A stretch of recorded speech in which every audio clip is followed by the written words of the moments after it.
Have you ever, like, found yourself in a crowded room?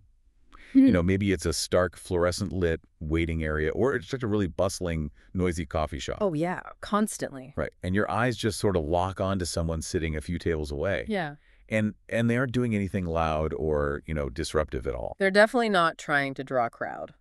Exactly. They aren't Yeah. holding court or anything. Maybe they're just like reading a paperback. They cross their legs and they slowly, deliberately start rolling their ankle in this slow circle. Uh-huh.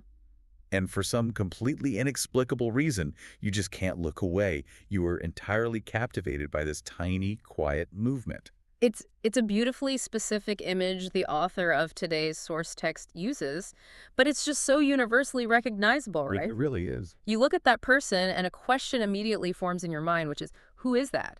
There is a gravity to them that makes the rest of the room feel a bit blurry. Yes. I have experienced this exact thing. You're sitting there trying to drink your lukewarm latte, completely stressed about your inbox, and suddenly you are just fascinated by the pacing of a stranger's ankle. Yeah, it completely pulls you out of your own head. Totally. So today, we're immersing ourselves in a truly fascinating blog post we've sourced that breaks down this precise phenomenon. That's such a good one. It's a deep dive into the true nature of presence, or, to use the original Japanese term from the text, sonzaiken. Sunzaiken, right? Yeah. And our mission here is to navigate the author's core argument, which essentially takes everything we assume about being memorable and just flips it completely upside down. It really does dismantle the whole cliche. It does. The author is putting forward the idea that presence isn't some innate booming charisma you're just born with. It's actually this subtle, highly learnable heterogeneity. A slight intentional divergence from the norm. Exactly. And the author starts this entire philosophy with that quiet ankle roller we just talked about. Which is such a brilliant starting point because it immediately forces us to, discard the cliche. If I ask someone on the street to describe a person with presence, the default image is always the exact same caricature. Oh, 100%. It's the life of the party, right? Right. They picture the person who walks into a crowded party, throws their arms wide, has this incredibly booming voice, maybe exceptional or intimidating physical looks. And they just consume all the oxygen in the room. Exactly. They command the center of attention through sheer volume and aggressive extroversion. But the text is fiercely critical of that assumption, isn't it? Oh, very. The author argues that true Sanzaiken, the kind of presence that actually lingers, the kind that sticks in your memory long after the person has left the room, it's overwhelmingly found in quiet people. Wow. So it has absolutely nothing to do with volume. Nothing. Or taking up space. It's described as a mysterious, almost quiet gravity. I mean, the loud person gets your attention for a second because they forced you to look. Right. You have to look at the loudest thing. But the quiet person with true Sanzaiken occupies your thoughts because they actually drew you in. Let's ground this a bit for you listening, because the author provides a highly relatable scenario to explain this gravity, and I want to spend some time here. The cafe example. Yes, the cafe example. We've all walked into a modern cafe. What is 99% of the room doing at any given second? They are hunched over. Hunched over, staring intently at their smartphones, rapidly scrolling with their thumbs, while just absent-mindedly sipping their drinks. Right, they're on autopilot. Exactly. And according to the text, someone participating in that behavior completely blends into the background scenery. They become invisible. They are essentially part of the furniture. Yeah, they are participating in a uniform pattern. They've surrendered to the default choreography of the space. But then you have the anomaly, the other person. The one doing things differently. Right. Someone who puts their phone face down on the table, turns their gaze away from the screen to simply look out the window, and drinks their coffee slowly, deliberately. And the author writes that this person instantly gives off the impression that they possess their own time access. Their own time access. I am obsessed with that phrase, time access. It's a profound observation by the author. Think about what a shared time axis feels like in that room. Everyone else in that cafe is operating on a collective, frantic, digitally driven rhythm. The scrolling, the quick sipping. The constant refreshing of feeds. Right. It's a collective rush. When someone breaks that shared axis, when they refuse to adopt the frantic pace of the room, they instantly create this invisible but highly palpable boundary between themselves and everyone else. I was trying to visualize how this mechanism actually works without getting too bogged down, and I kept coming back to a music analogy. Oh, I like that. Imagine everyone in that cafe is playing the exact same background beat. Let's say a very standard, predictable 4/4 time signature. Okay, the baseline rhythm of the room. Exactly. The person looking out the window, the ankle roller, they're playing a slight syncopation. Ah, I see. Crucially, the notes they are playing are exactly the same. They're drinking coffee.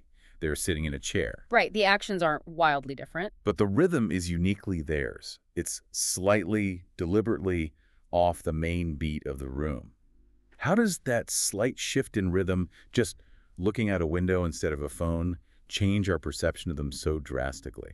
Well, the author isolates the core mechanism of presence right there. It is simply the act of stepping just slightly outside the same patterns that everyone around them is unconsciously performing. So it's about the contrast. Exactly. Going back to your music analogy, the action itself hasn't changed in some bizarre way. They aren't, drinking coffee out of a shoe. Right, they aren't standing on the table. The notes are the same, but how that action is received by an observer changes entirely because of the contrast.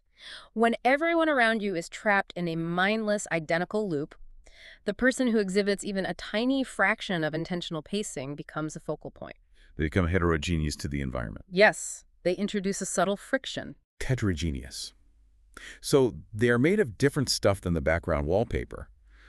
But I feel like we are brushing up against a really dangerous trap here. What do you mean? Well, if the goal is to be heterogeneous, to break the shared pattern, why don't I just wear a neon green suit to the cafe and start singing? Oh, right. Because that definitely breaks the pattern, right?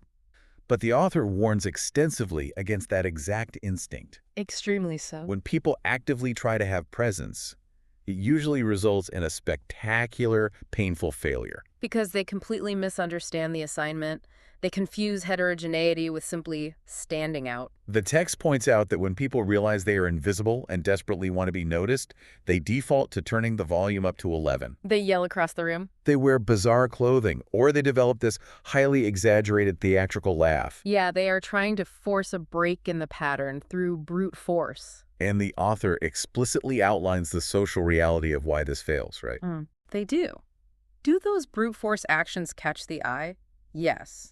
If you scream in a library or wear a neon suit to a funeral, people absolutely look at you. Hard to ignore that. But what happens in the observer's mind half a second later?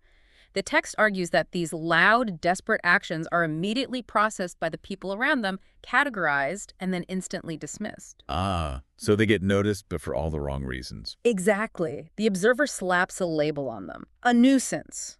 Or, to use the wonderfully sharp Japanese term the author brings up, an itai person. A painful or cringy person. Oh, the E-type person. It hurts just to watch them. You feel this visceral secondhand embarrassment because you can see how hard they are trying and how badly it is missing the mark. That is the defining characteristic of the E-type person. It's a highly superficial visibility. They haven't created the quiet gravity of Sunzaiken at all. They've just created social noise. Right. People don't wonder, who is that fascinating person? They think, I hope that person stays away from me. Yeah, exactly. So we are dealing with a microscopic sweet spot here.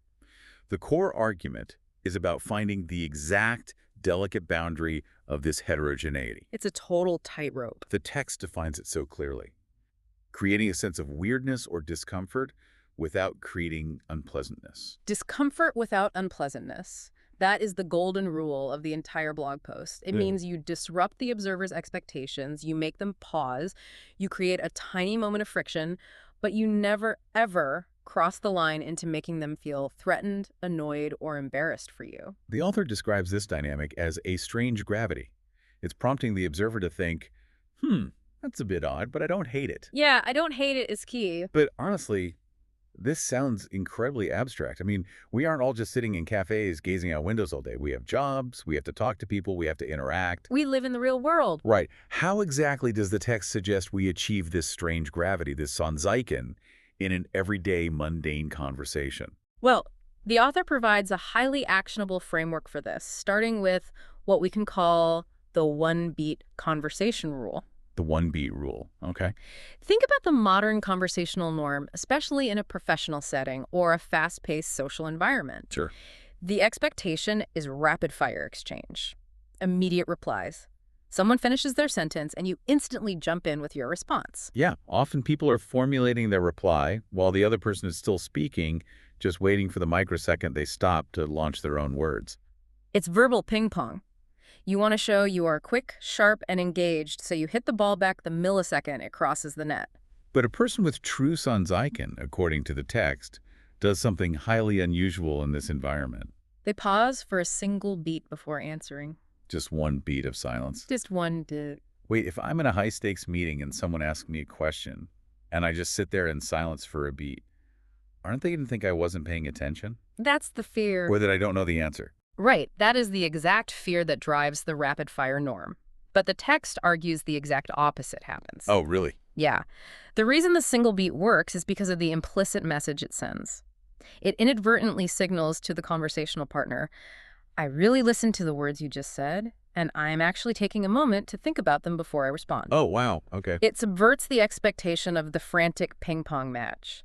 It naturally, without any aggression or loudness, draws the other person into your unique, slower pace. You're suddenly dictating the tempo. Exactly. You're dictating the tempo of the interaction simply by withholding your immediate knee-jerk reaction. I see the distinction now. If I reply instantly, I am operating on their time axis. I am matching their frantic energy. Yes. But by taking that one deliberate beat, I am introducing my own time axis into the dialogue.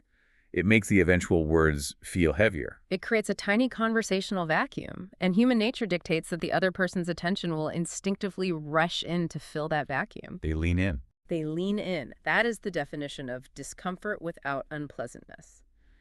The micro-silence is slightly uncomfortable because it breaks the rapid-fire rule, but it is deeply pleasant because it conveys respect and thoughtfulness. That is a brilliant application of heterogeneity. I want to shift our focus from how we speak to others to what's happening internally with our own physical impulses. Oh, this part is fascinating. The text has a really interesting perspective on our personal idiosyncratic habits. Yeah. We all have these tiny, unconscious physical behaviors. The little ticks and fidgets of everyday life. Right. Some people vigorously bounce their knee under the desk. Yeah. Some people constantly look away and stare at the ceiling when they're trying to articulate a thought. Yeah, some people touch their face or click a pen or shift their weight constantly. Exactly. But the author makes an observation about how society treats these quirks that I found honestly profoundly sad. Most of us are absolutely terrified of being perceived as weird or unprofessional. So true. So our immediate instinct is to violently suppress these impulses. We lock them down. We try to turn into statues. And this is exactly where the author argues we fall into the uniformity trap. The uniformity trap. Yeah. By forcibly burying our physical quirks, by trying to iron out every single wrinkle in our outward behavior to appear perfectly normal, we become entirely uniform. We just blend in. We become faceless members of the background crowd. We actively trade our unique individuality for the illusion of social safety. We just don't want to be the A-type person, so we choose to be nobody. But nobody is completely forgettable. The consequence of this relentless self-suppression is that you systematically erase the very textures that might grant you Sanzaiken. You erase your own friction. Here is where the text gets incredibly practical and where it circles back to our opening image. The ankle roller. Yes. The author argues that people who possess true presence do the exact opposite of suppression. They do not erase their habits. They don't pretend they don't feel the urge to fidget or look away. Instead, they engage in a process the author calls translating. Translating rather than erasing. It is a vital concept in the text. They translate their internal impulses into a physical format that is acceptable, even intriguing, to the public eye. Let's use the ankle rolling example to map this out because it perfectly illustrates translation. Okay, let's do it. Originally, that urge to move your foot might stem from an internal state of restlessness. Maybe you are slightly bored with the book you're reading. Maybe you have excess nervous energy. Yeah. If you just let that raw impulse out into the world unfiltered, you'd be aggressively bouncing your knee up and down, vibrating the whole table, spilling your coffee. Which immediately crosses the boundary from heterogeneity into unpleasantness. The people at the next table would be annoyed. You become a nuisance. Exactly.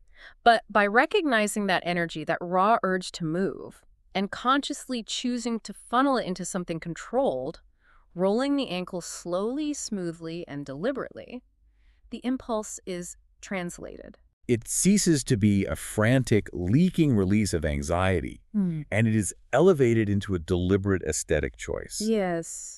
You know, I was pondering how to describe this feeling, and it reminds me of the writing process. How so? It's like taking a rough, messy, chaotic draft of a document, a total unhinged brain dump.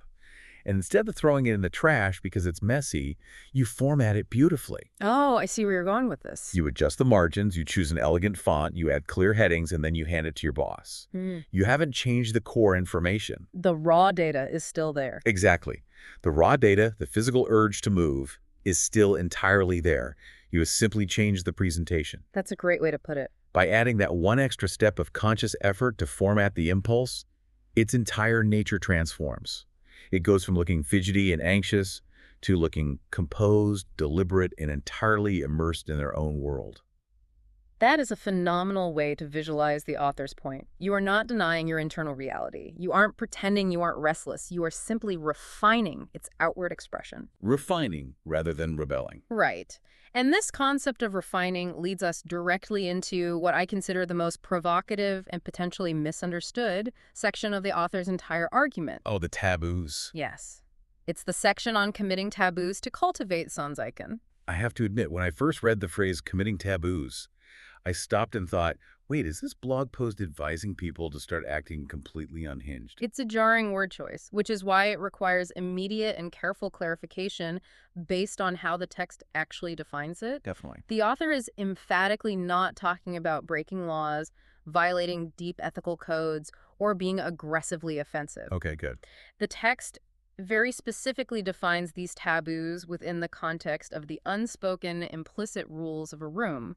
It relies heavily on the Japanese concept of kuki wo yomu, reading the air. Reading the air. The taboo is simply violating the hyper-specific social norms that dictate the tiny micro-interactions of our daily lives. The unspoken rules of the air.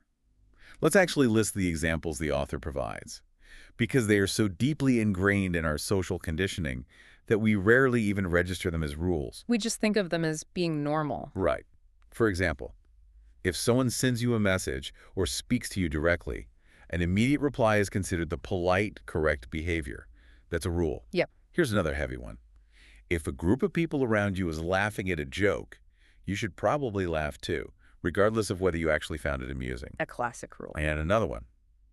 If you are praised or complimented, you must immediately show humility, wave your hands, and deny the compliment. These are the rigid social scripts that we run on autopilot to ensure we don't disrupt the harmony of the room. And the text makes a vital structural distinction here about how to handle these rules. Which is? You do not break them. If you flat out break these unspoken rules, you instantly revert to being the annoying Itai person. Right, the rebel without a clue who just makes everyone uncomfortable. Precisely. Instead of breaking the rules, the author insists that you shift them. The text uses the Japanese term zurasu. Zurasu. It implies a slight dislocation, a subtle sliding off-center, rather than a violent shattering. Okay, I really need to push back here to make sure the practical application of this isn't lost, because the line between breaking and shifting seems incredibly thin. It is very thin. Let's take the rule about compliments. If someone praises my work, breaking the rule would be flat out ignoring them, or arrogantly saying, I know, I'm a genius. That's definitely breaking it. But what does Zurasu, this shifting of the taboo, actually look like in practice, according to the author? Because if I don't show humility, aren't people just going to think I'm arrogant anyway? It's a very valid concern, which is why the author's specific tactics are so subtle. Let's walk through the text's examples. Okay, let's hear them. We already touched on immediate replies. To shift that rule to Zurasu, you don't ignore the message for 3 days, and you don't turn your back and walk away from the conversation. That would be breaking it. Right. You simply wait that one beat we discussed earlier. You completely fulfill the core social contract of replying, but you shift the expected timing of it. You fulfill the contract, but on your terms. Mm-hmm. Okay, what about the group laughter scenario? This is a tough one. It is. Because if everyone is laughing at a bad joke, breaking the rule would be sitting there, stone-faced, glaring at people, visibly judging them for laughing. That creates hostility. Exactly. Breaking the rule punishes the group. Shifting the rule, however, looks like this. You don't force a loud fake laugh to match the volume and pitch of the room. Okay. You simply wait a second, let the wave of laughter peak, and you offer a quiet, genuine smile. You acknowledge the mood of the room, you aren't rejecting their joy, but you refuse to surrender your own authentic reaction to it. You slide slightly off the group's axis. Exactly. And the praise, the compliment taboo. How do I shift that without sounding like a megalomaniac? Well, breaking the rule is arrogance. Assimilating perfectly to the rule is offering frantic, fake humility. Oh no, I'm terrible at this. I just got completely lucky. Anyone could do it. Right, the standard dance. Shifting the rule, Zarasu, is looking the person directly in the eye and warmly, simply, and cleanly saying, thank you. Thank you. No deflection, no frantic self-deprecation, just a clean, quiet acceptance of the praise. You know, when you lay it out like that, it's actually incredibly disarming when someone just says thank you to a compliment. It really is. We are so conditioned to expect the dance of fake humility that when someone skips the dance and just accepts the gift, it almost catches you off guard. It creates a tiny moment of awe. Which is the exact friction the author is talking about. Yeah. The text emphasizes that it is the slow accumulation of these tiny microscopic shifts, the slightly delayed reply, the quiet smile instead of the loud fake laugh, the simple thank you instead of the deflection that creates this strange gravity. That friction lodges in the other person's memory. And that is the foundational material of true Sunzaiken. It is rarely one big, dramatic, cinematic action. It is 1,000 tiny, elegant deviations from the expected social script. This naturally forces us to examine the internal state of the person executing these shifts.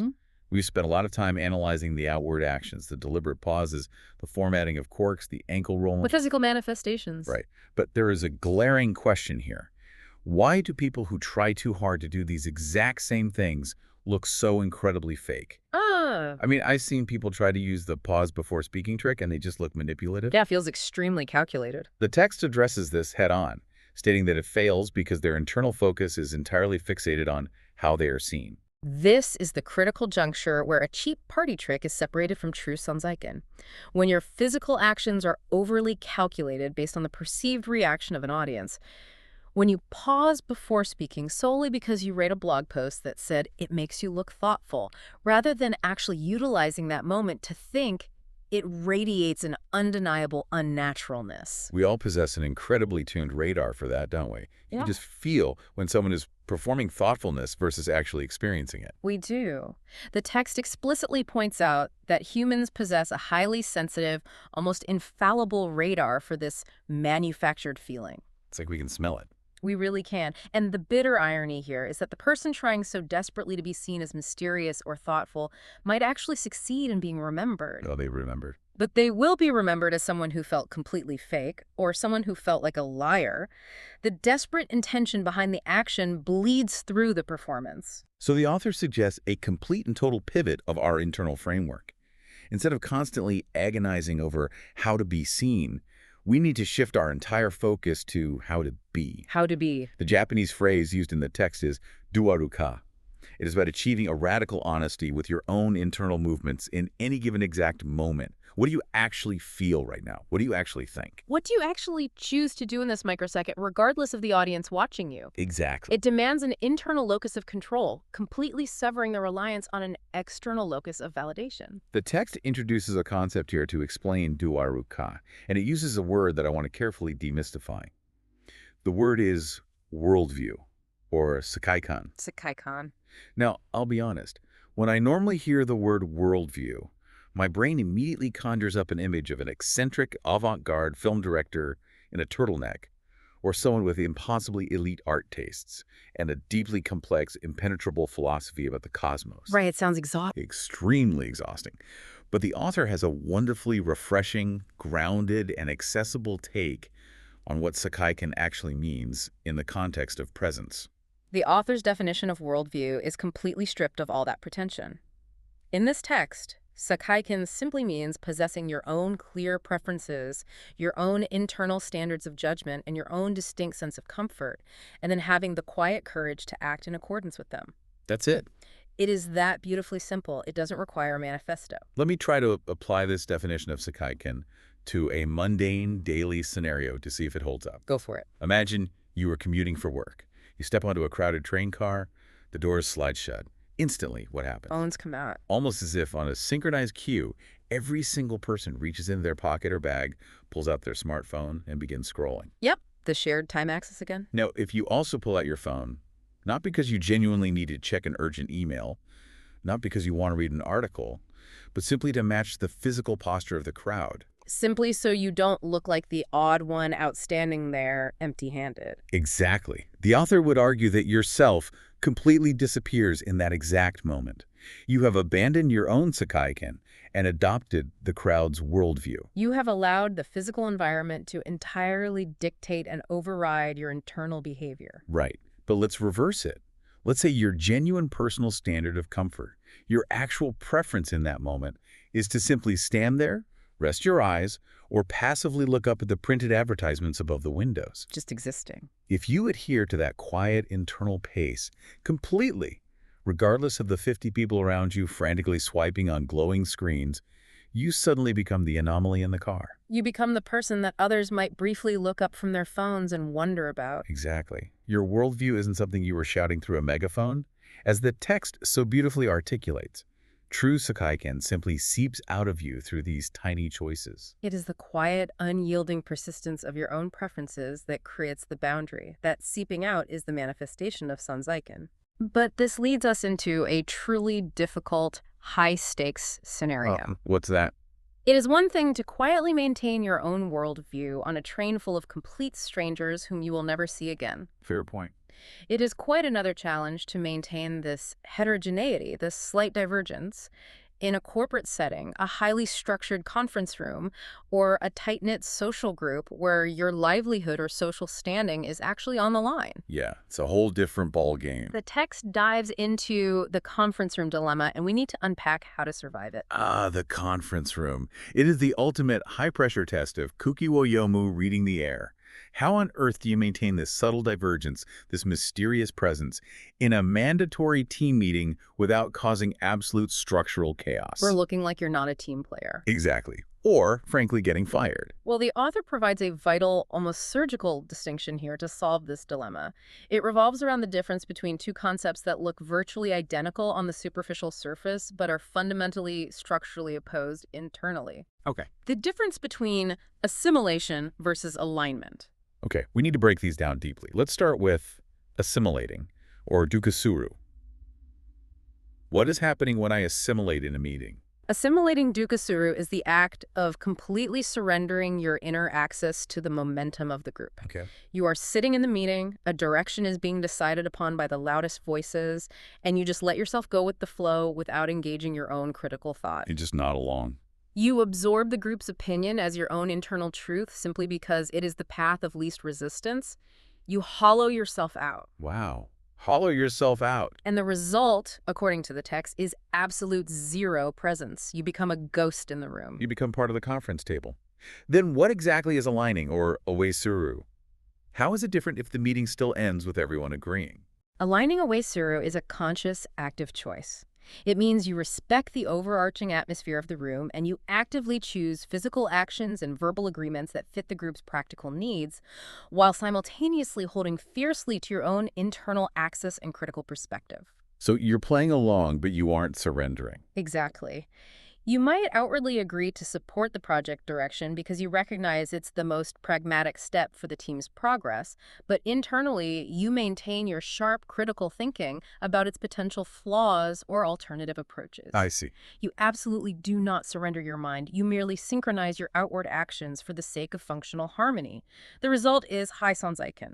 You know, this is the most fascinating part of the entire text for me. The invisible difference. Yes, the invisible difference. Outwardly, like on video, the action might look exactly the same.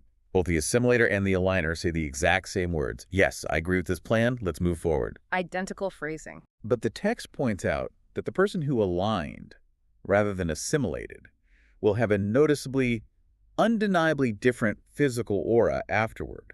It's palpable. Their facial expression will be different. The microtones in their voice will be different. The way they gather their notes and stand up from the chair will be different. Why?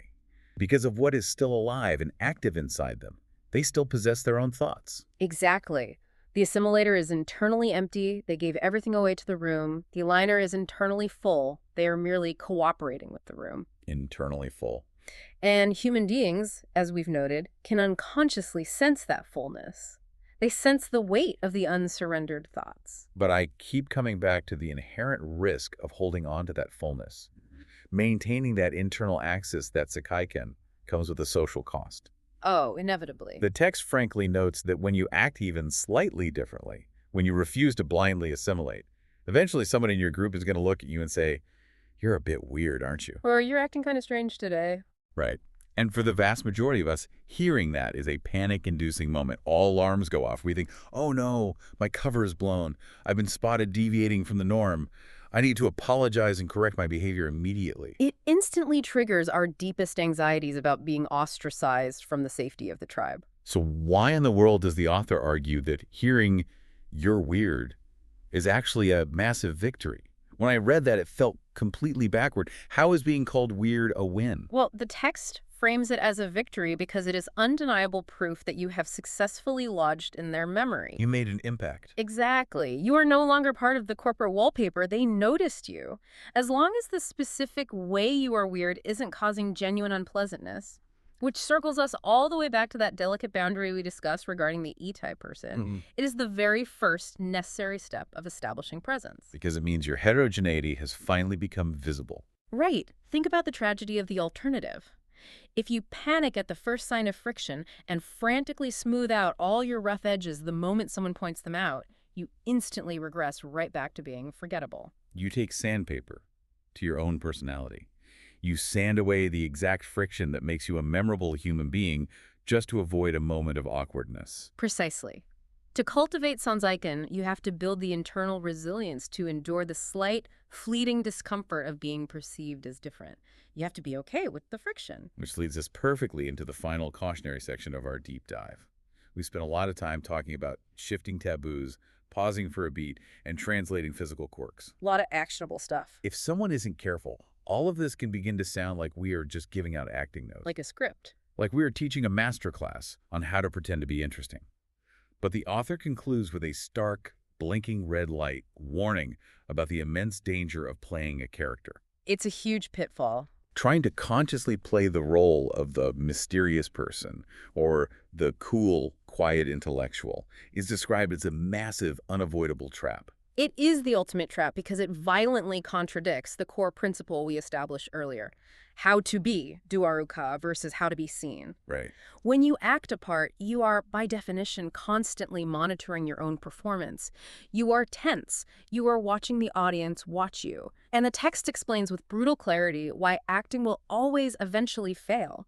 Your true self, your natural, unfiltered state, which the text calls your se, will inevitably slip out. The mask always slips. You get tired or surprised or angry, and the real you peeks through the cracks. And when it does, that sudden, jarring gap between the carefully constructed cool character and the panicked, real person underneath completely shatters the illusion. The gig is up. The observer immediately realizes that the entire persona was a manufactured performance. The text says this realization leaves the observer feeling cold and slightly betrayed. True presence cannot be built on the foundation of a performance. In fact, the author makes the profound argument that true Sanzaiken begins at the exact moment you stop acting. I love that. It's not about putting layers of mystique on. It's about taking all the fake, assimilating layers off and just elegantly formatting whatever's left underneath. Beautifully said. And the text stresses that cultivating this presence isn't some grand, dramatic technique you pull out of your pocket for special, high-stakes occasions like a massive job interview or a crucial first date. No, if you only do it then, it's acting. It has to become a mundane, daily habit. It must be lived daily in the most unremarkable moments, otherwise it requires conscious effort, and conscious effort always looks like acting. The actionable advice the author leaves us with is so incredibly small, so grounded. It's about delaying a reply to a casual text message by just 1 second to check your actual thoughts. It's deliberately slowing your speech down just a fraction when you order your coffee. It's sitting down at your desk with intentional posture and taking one deep breath before you open your laptop. It's tasting your food, actually chewing and registering the flavor of your lunch without staring blankly at a screen. None of these actions require innate charisma. They require zero special talent. They simply require intentionality. But the author makes a really comforting, realistic note here at the very end, emphasizing the reality of the long game. The long game. The text warns, if you try this intentional pacing for a day or a week and you get absolutely no reaction from anyone, don't quit. Don't assume the philosophy is broken. Don't give up on the syncopation. Right. It takes significant time for these slight, subtle shifts to be organically recognized by the people around you as your unique character, rather than just a weird mood you are in. It's a slow accumulation. It's the proverbial dripping water hollowing out the stone. You are meticulously building a reputation of heterogeneity. That kind of gravity cannot be rushed. It must be earned through consistency. Absolutely. So as we wrap up this incredibly dense exploration, let's summarize the core message the author has delivered. The great myth society sells us is that presence is an innate genetic talent. You are either born with a spotlight on you, or you are destined to be a background extra. The total myth. But this text has meticulously shown us that presence is actually a choice. It is the quiet courage to keep your inner axis intact when the room demands you surrender it. It's the willingness to thoughtfully translate your quirks rather than erasing them out of fear. Yes. And it's the quiet daily embrace of a slight natural deviation from the mindless rhythm of the crowd. It is at its heart the choice to be the ankle roller in the cafe. It's a paradigm-shifting way to view our social interactions. And to leave you, the listener, with the final thought to mull over long after this deep dive ends, I want to return to that brilliant concept of the time axis. Oh, I love the time axis. The text talks extensively about how possessing your own intentional pacing, like one-beat pause or slowly gazing out the window, creates a magnetic, unignorable presence. But take a moment to really think about the people you interact with daily, your colleagues, your friends, your family. Who actually sets the pace in those relationships? That's a tough question. Are you constantly, breathlessly rushing, speeding up your replies, and suppressing your own natural rhythms just to match their frantic speed?